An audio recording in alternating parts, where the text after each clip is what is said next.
Olá, a paz de nosso Senhor Jesus Cristo, salve Maria Santíssima, e desde já agradeço pela atenção e pelo seu tempo. Seja bem-vindo a mais esse episódio da série História da Igreja Católica.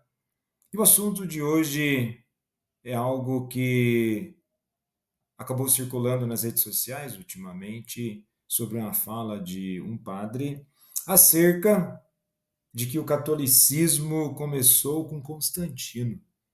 E essa ideia é repetida por vídeos na internet, comentários de redes sociais e até em algumas aulas de história. Mas podemos nos perguntar, mas será que é verdade? Será que o cristianismo dos primeiros séculos era completamente diferente e só se tornou católico, entre aspas, depois do imperador Constantino, no século IV?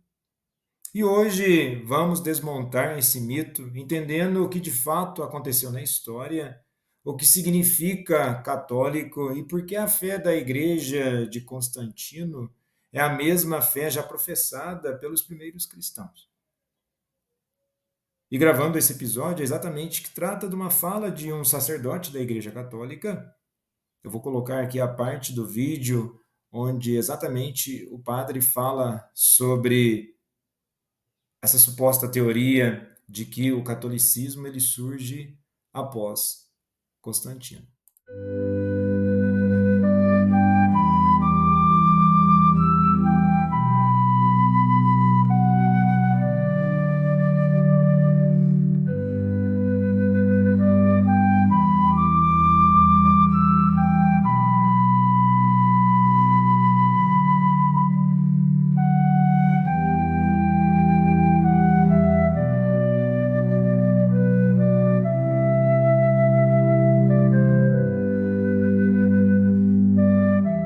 Padre, boa noite.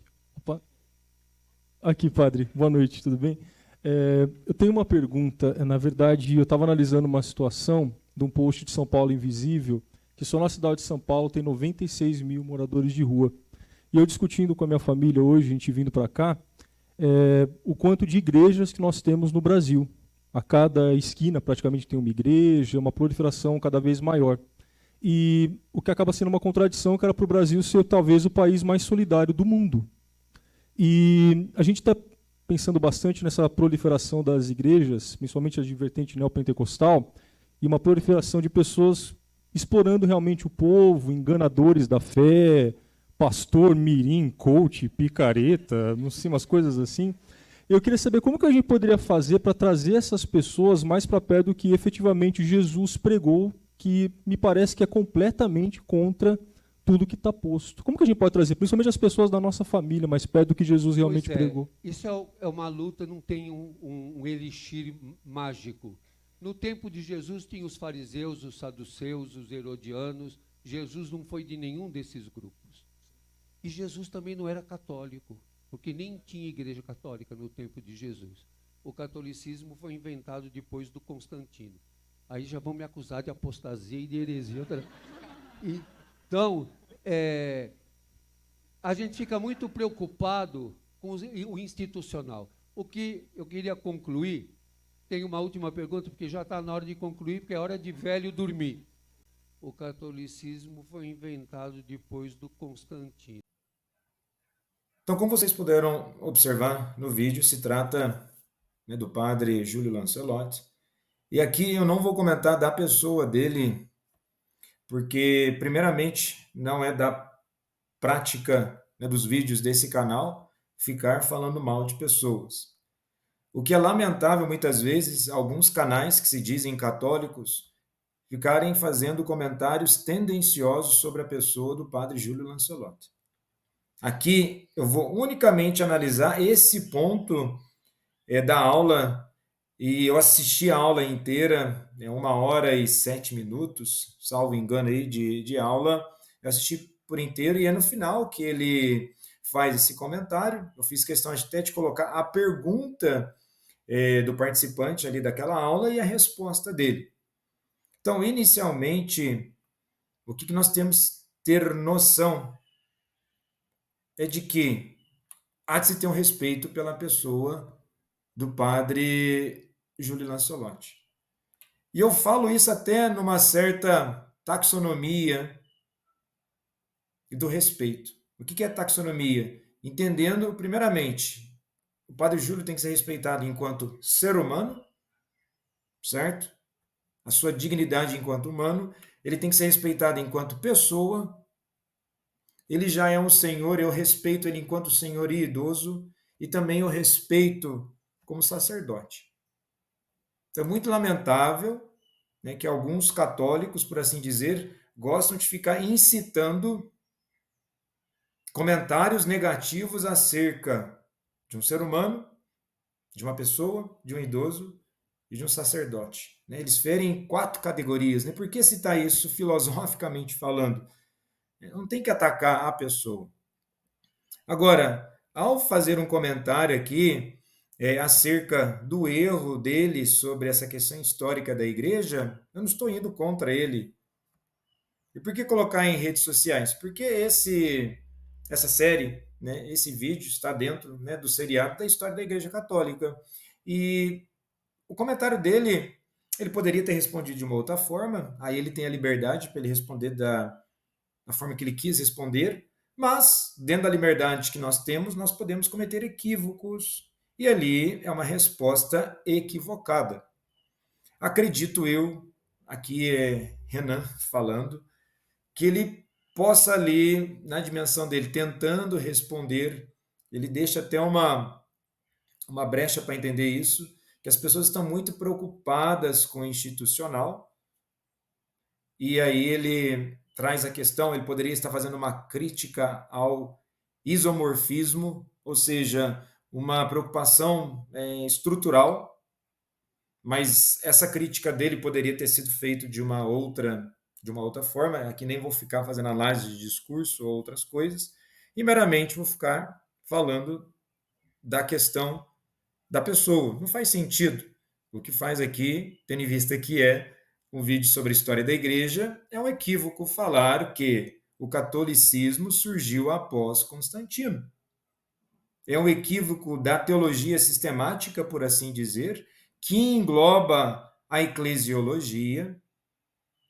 Então, é apenas para trazer algumas informações para deixar as pessoas mais informadas sobre a própria história da igreja e a sucessão de fatos históricos que ocorrem até a estrutura da igreja, por assim dizer, pós-Édito de Milão, pós-Édito de Tessalônica, né, que foram importantes na vida da liberdade, né, religiosa dos cristãos dentro do Império, mas dizer que o catolicismo ele é pós Constantino, por assim dizer, como se o catolicismo fosse agora uma religião imperial, a qual não é, e a partir disso o catolicismo ele vai se consolidar como uma força institucional. É evidente que após os sucessivos éditos, né, tanto de Milão, de Tessalônica, que eu vou comentar brevemente, a estrutura da igreja ela ganha uma nova forma, mas dizer que começa a surgir a partir de Constantino não faz sentido histórico, muito menos eclesiológico, e também há uma deixa de brecha de equívoco na teologia sistemática.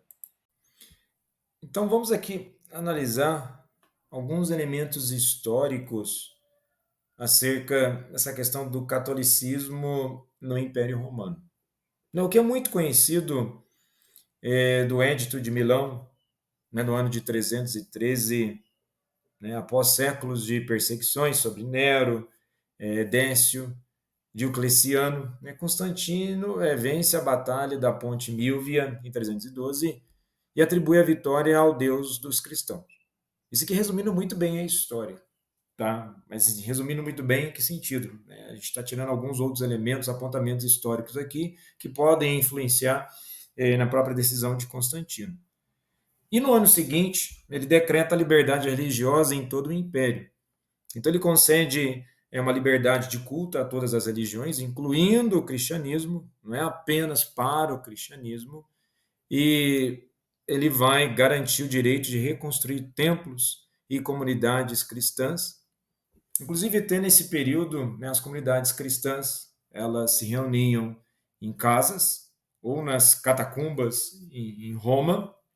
E quando elas se reuniam nessas casas de pessoas mais ricas, mais abastadas, e depois, né, desse período de uma tolerância, né, à prática do cristianismo, esses templos eles ganham outros elementos, né, arquitetônicos, deixam de ser de casas e agora começam a surgir, por assim dizer, as primeiras igrejas mais robustas.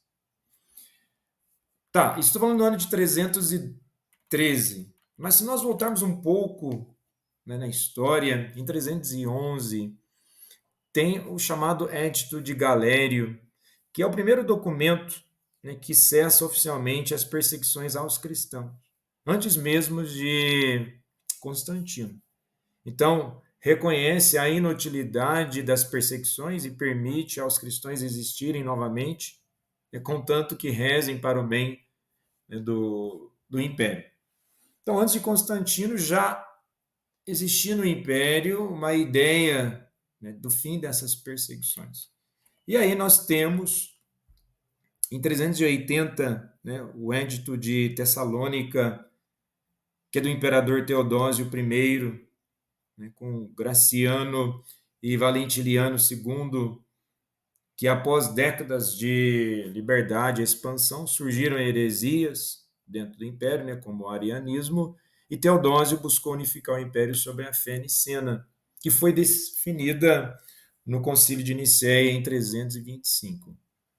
Então, é aqui, né, no Edito de Tessalônica, né, que proclama o cristianismo niceno, né, a fé trinitária católica como religião oficial do Império Romano. Então, assim, então, o primeiro erro histórico é ele dizer que o catolicismo surge com Constantino. Não, não surge com Constantino. Se, vamos, aqui eu estou levantando um se, uma questão hipoteticamente falando, se tivesse surgido com o imperador, então seria com Teodósio I. E seria com Teodósio I, não faz sentido atribuir a Constantino. Então, primeiro erro histórico, e aqui não estou falando de doutrina, e também nem estou falando que o Padre Júlio está cometendo uma heresia, ao qual ele não comete. E eu vou comentar sobre isso, tá? E nessa questão, né, de Teodósio I, tem lá no Codex Theodosianus,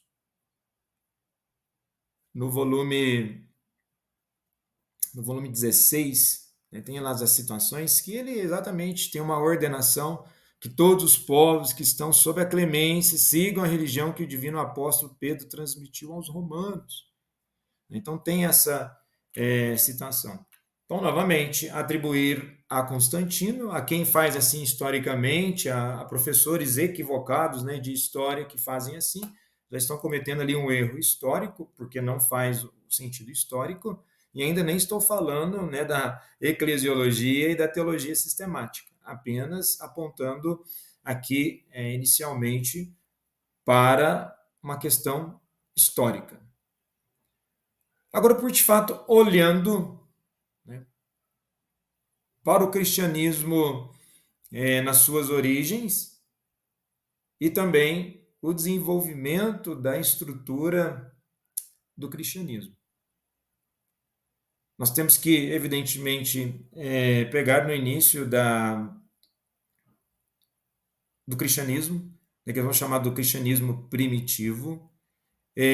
O padre, quando fala que na época de Jesus não existia igreja católica, é algo bem óbvio, de fato não existia, não tinha estrutura, porque a igreja ela surge a partir de Jesus. Nesse sentido, se alguns vão colocar que a igreja ela nasce a partir da cruz, né, quando o soldado ele de fato fura, né, o lado de Jesus, né, sai água e sangue a partir dali. Depois, a partir de Pentecostes, né, ganha todo o dinamismo do que é a igreja. E aqui nós temos que entender que o que é a dimensão de igreja, se não utiliza ali o termo católico inicialmente, mas o mandato daquela igreja, né, o mandato daquela igreja, ele é universal. E o que quer dizer o termo universal em grego? Católicos. Mas fala, Renan, como assim que o mandato dessa igreja é católico? Mas fala, Renan, peraí, vamos por partes. Tá, então vamos por partes, por de fato. Se nós observarmos na Sagrada Escritura, o que nós temos lá em Marcos, capítulo 16, versículo 15? Qual que é o mandato que Jesus dá aos seus discípulos, os apóstolos? Ide anunciar a todo mundo. E ao dizer ide anunciar a todo mundo, numa tradução literal, né, proclamai o evangelho a toda criatura. E a toda criatura dá uma dimensão do quê? Quando nós falamos aqui a todo mundo, o cosmos, universo, humanidade, ó, universo, universal humanidade. Jesus dá um mandato para todos. Então, no seio dessa nova igreja, né, do segmento de Jesus Cristo, o mandato é esse.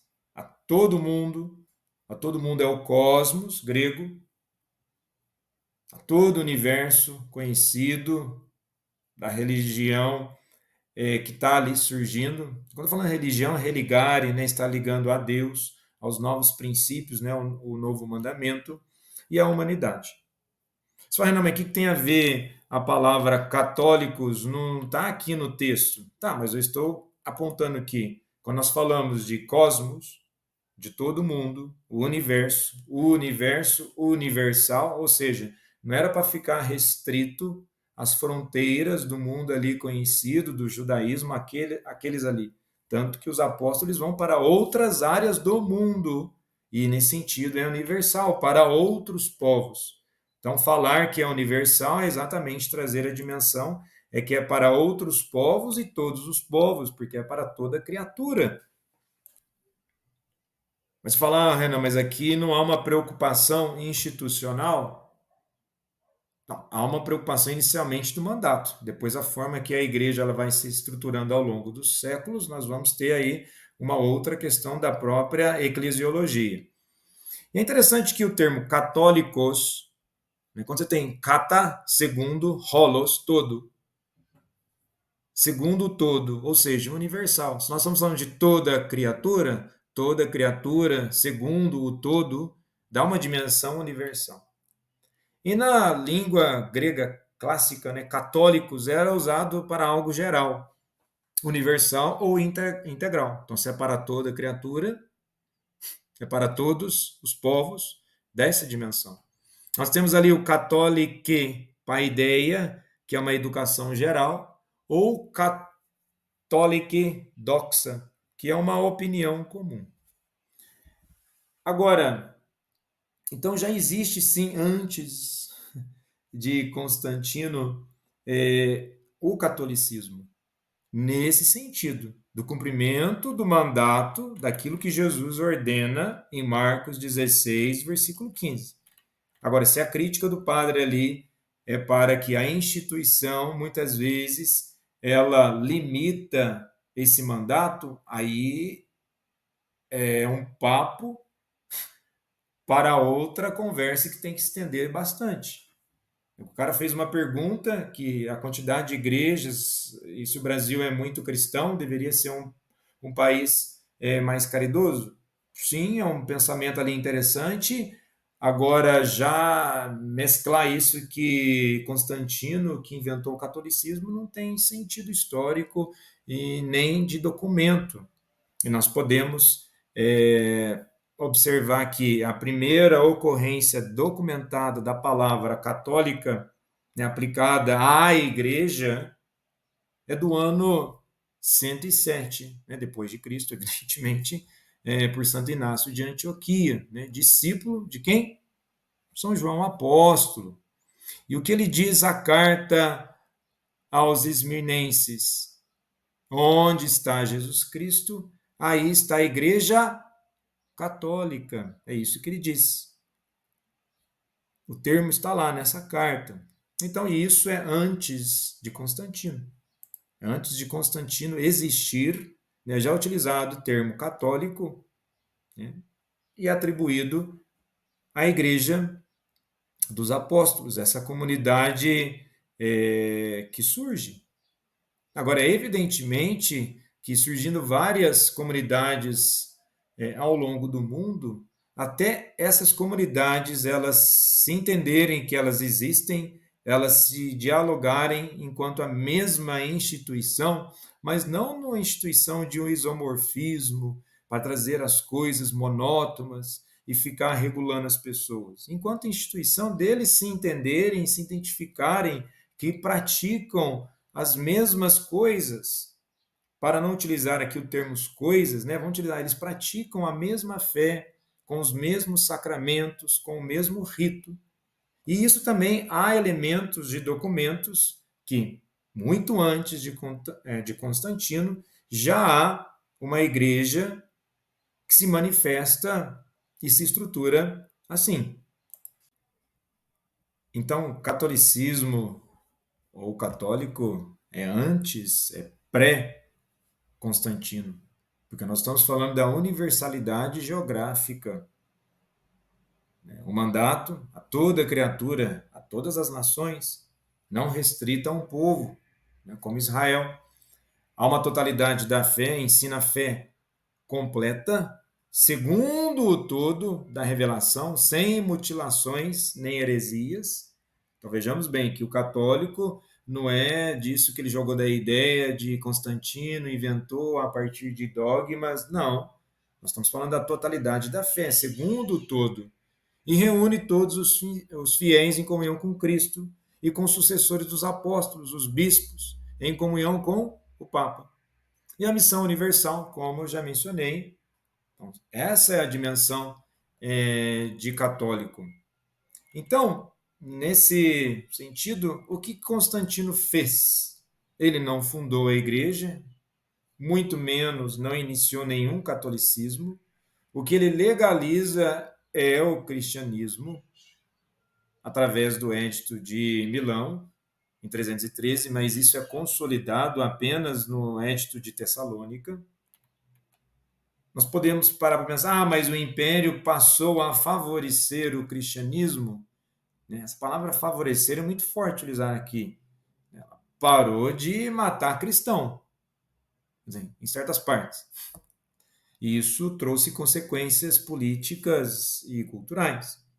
Mas a estrutura da igreja, papa, bispos, liturgia, doutrina trinitária, batismo, eucaristia, já existia muito antes.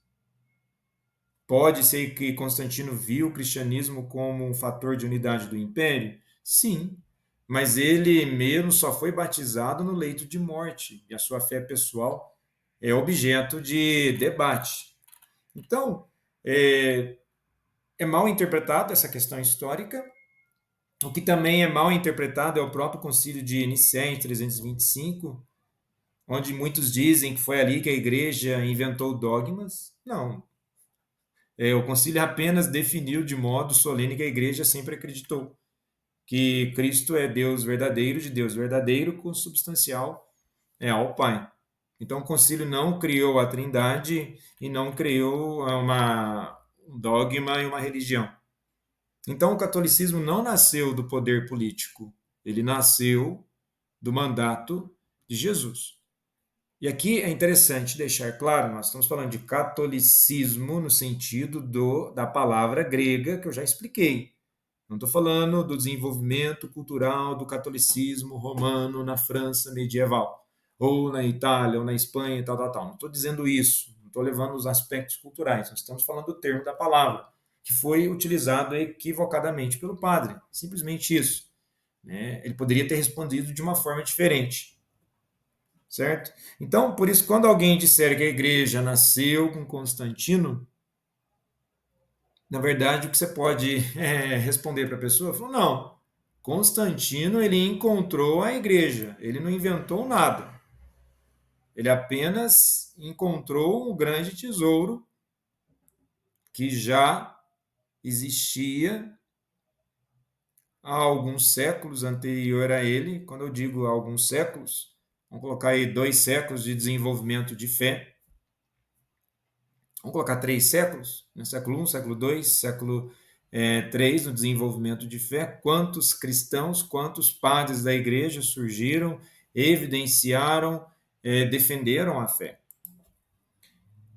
Então, por assim dizer, né, eu partia ali de Santo Inácio, né, de Antioquia, né, que utiliza o termo católico, né, na carta aos Esmirnenses.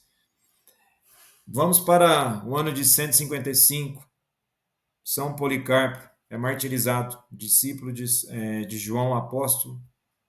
165. São Justino Marte descreve a missa e a comunhão, onde na Apologia 1, número 66, que ele escreve: recebemos não pão comum, mas a carne e o sangue de Cristo. Você fala, Renan, por que você está mencionando isso?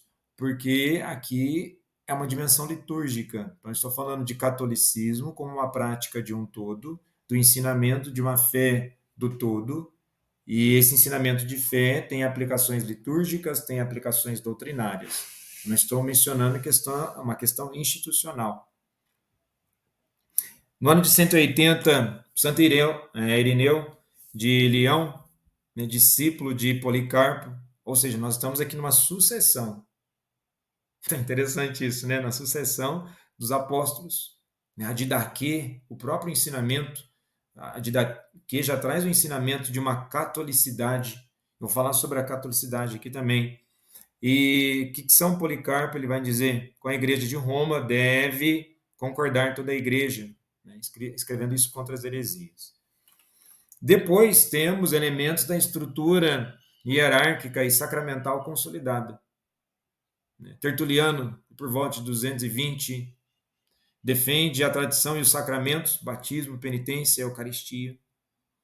Hipólito de Roma, né, ali no ano 235, a tradição apostólica, né, descreve a liturgia, a ordenação e oração eucarística. Orígenes, ali por volta do ano de 254, fala da Igreja Católica e da sucessão apostólica.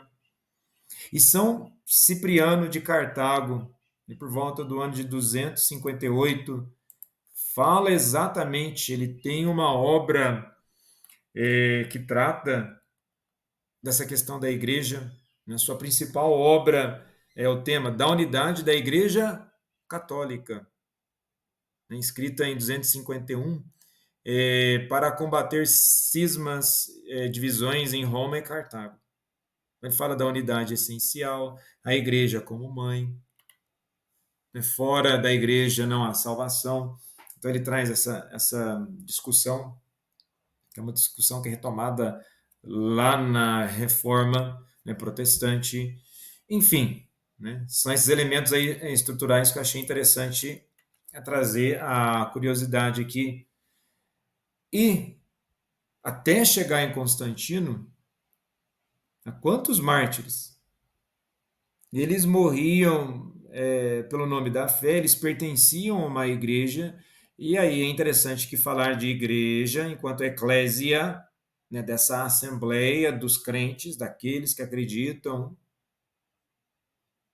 Então, até chegarmos ali em 303, 311, né, a perseguição de Diocleciano, uma das mais cruéis, e por de fato chegando em 312, Édito de Galério, e aí 313, Édito de Milão, que concede liberdade ainda parcial aos cristãos, no total, e por de fato o Édito de Tessalônica em 384, que vai consolidar essa questão da tolerância do culto ou da fé cristã. Então a igreja já existia há quase 300 anos. Então Constantino apenas legaliza o que era real, viva e espalhada por todo o império. Então, assim, é um erro clássico de historiadores que tentam fazer uma crítica ou depreciar a própria história, né, da Igreja Católica ou a história do cristianismo. Então, a Igreja Católica é de uma dimensão sociológica, histórica e teológica. Nós não podemos desmembrar esses conceitos um dos outros. E esse nível de existência é de um nível local e universal, né, correspondendo à sua estrutura como que encarnatória, em analogia com a cristologia. Isso nós podemos perceber, né, no Concílio Vaticano II, no documento da Lumen Gentium, que traz exatamente essa dimensão. Acredito, então, que ali o padre, ao dizer da instituição, quando está muito preocupado com a instituição, colocando a instituição na frente do evangelho, mas eu também vou explicar aqui rapidamente a origem de tal pensamento, porque ele não elabora isso por ele mesmo, porque alguns vão entender a igreja como instituição e a igreja como evento. E isso a nível objetivo, você fala, o que é instituição como evento? Vamos pensar, o que ele dá a entender que antes de Constantino a igreja ela acontecia como evento, né? Simplesmente as pessoas estavam se reunindo a partir da fé, o evangelho era uma coisa qualquer, sem organização, como se fosse esse evento, e só depois de Constantino ela surge como instituição. Não, né? Na verdade, isso não se apresenta historicamente. E esse pensamento, ao apresentar isso, nem é do universo católico, né? Tem um teólogo luterano chamado Bauer, que traz essa escola, né, a escola de Tübingen, que é o método histórico crítico. Então, percebe-se no discurso do padre Júlio, né, essa metodologia histórica crítica, que pode ter aí elementos falhos, porque o que ele fez, o que acontece nesse método histórico crítico, por assim dizer aqui, para simplificar, para não destoar. Quando você coloca a igreja como instituição, ela só surge depois como manutenção do próprio poder, porque é o que ele coloca, a manutenção do poder. Quando há uma manutenção do poder, ela vai se distanciando do povo, né, do povo daquele evento do Jesus de Nazaré. Então, coloca como se fossem duas igrejas distintas. Então, nós temos aqui um nível objetivo. Ele quis fazer essa distinção. Mas nós temos o nível de consideração, né? Quais são essas considerações, o que isso traz para a problemática histórica ao afirmar tal coisa. Querendo colocar nesse contraponto de que a igreja, ela caminhando durante esses 3 primeiros séculos até Constantino, a igreja então ela começa a se distanciar da sua verdadeira essência. Será que é essa crítica que ele quer realizar? Essa crítica ela pode ter, vamos supor aqui que exista espaço para essa crítica, mas já começar a sua resposta com uma resposta equivocada, nem vou utilizar aqui mentira, tá? Não estou dizendo padre é mentiroso, e daqui também nem é um ataque, estou trazendo aqui reflexões e trazendo fatos a partir de documentos da igreja. Eu estou citando eles aqui, mas é de fácil acesso nas redes sociais, você pode procurar, né, deixar aí nos comentários o que você achou sobre essas informações. Então, trazer essa igreja, instituição da igreja, evento, né, distanciando, né, do corpo inicial da igreja. E fruto desse discurso é muito de uma narrativa, de uma hermenêutica, evidentemente moderna, porque hermenêutica é uma aplicação, por assim dizer, uma ciência literária moderna. Então, ao dizer isso, ele quer trazer que, nesse aspecto crítico, né, novamente, que a partir do momento que o catolicismo ele surge, ele é imperial, então se ele é imperial, ele distancia do povo. Mas, novamente, o cristianismo primitivo, ele já é católico, lembrando daquela palavra de que eu expliquei no início, qual que é o conceito, né, do todo, né, de toda criatura.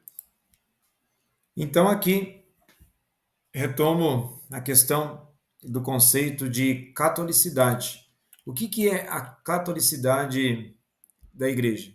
A sua universalidade, ou seja, que sua missão de salvação é para toda a humanidade, abrangendo todas as culturas e fronteiras geográficas.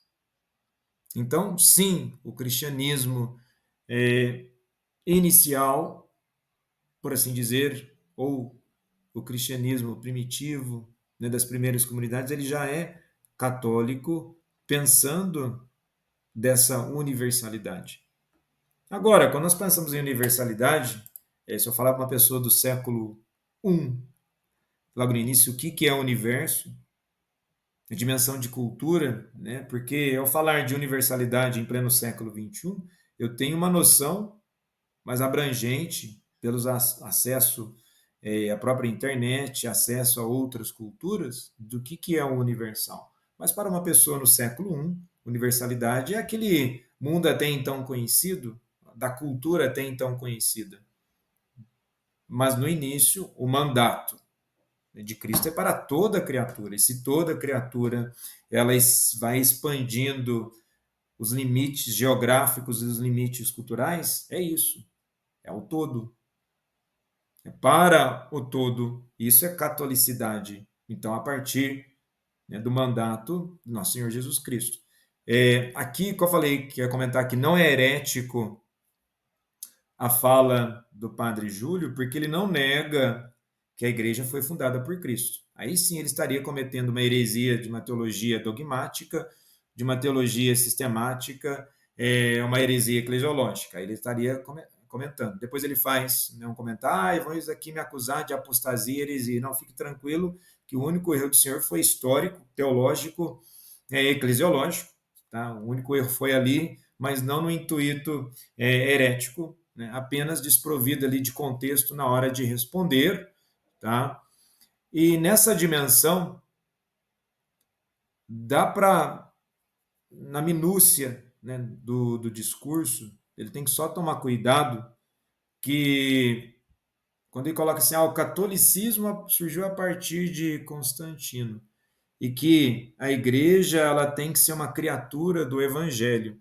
É interessante esse pensamento, né? A igreja ela é cristológica. Se ela é cristológica, os elementos de Cristo estão no evangelho. Então a igreja ela tem que ser evangélica. E aqui eu não estou falando de igreja reformada protestante, né? A igreja católica apostólica romana ela é evangélica, porque se ela não for evangélica, ela perdeu o seu sentido de ser. Mas dizer que ela é unicamente criatura do Evangelho, né, esse termo, né, criatura evangelii, é de Lutero.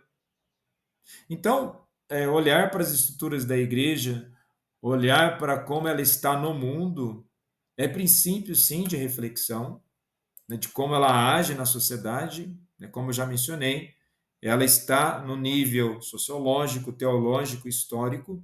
Nós não podemos desmembrar essas realidades. Então tem que tomar cuidado, porque ela é criatura só do Evangelho. Então vamos nesses 3 primeiros séculos de igreja, o que foi mantido, né? Até então, na elaboração dos livros sagrados, existia a tradição. Né? A tradição, o magistério, né? Os ensinamentos dos padres da igreja, né? A patrística, são forças que mantiveram a tradição da igreja para que os textos permanecessem, não se perdessem. Enfim, então a igreja ela já tinha a sua dimensão católica, sim, muito antes de Constantino. Né? Ele se depara com toda essa grandiosidade, essa magnitude da estrutura que já era da igreja, e aqui estrutura de pessoas. Então nós podemos aí, se quiser, a partir até mesmo de Yves Congar, né? Yves de Congar, a partir do Concílio Vaticano II, um dos grandes teólogos da eclesiologia, traz exatamente essa reflexão. Né? A estrutura são as pessoas.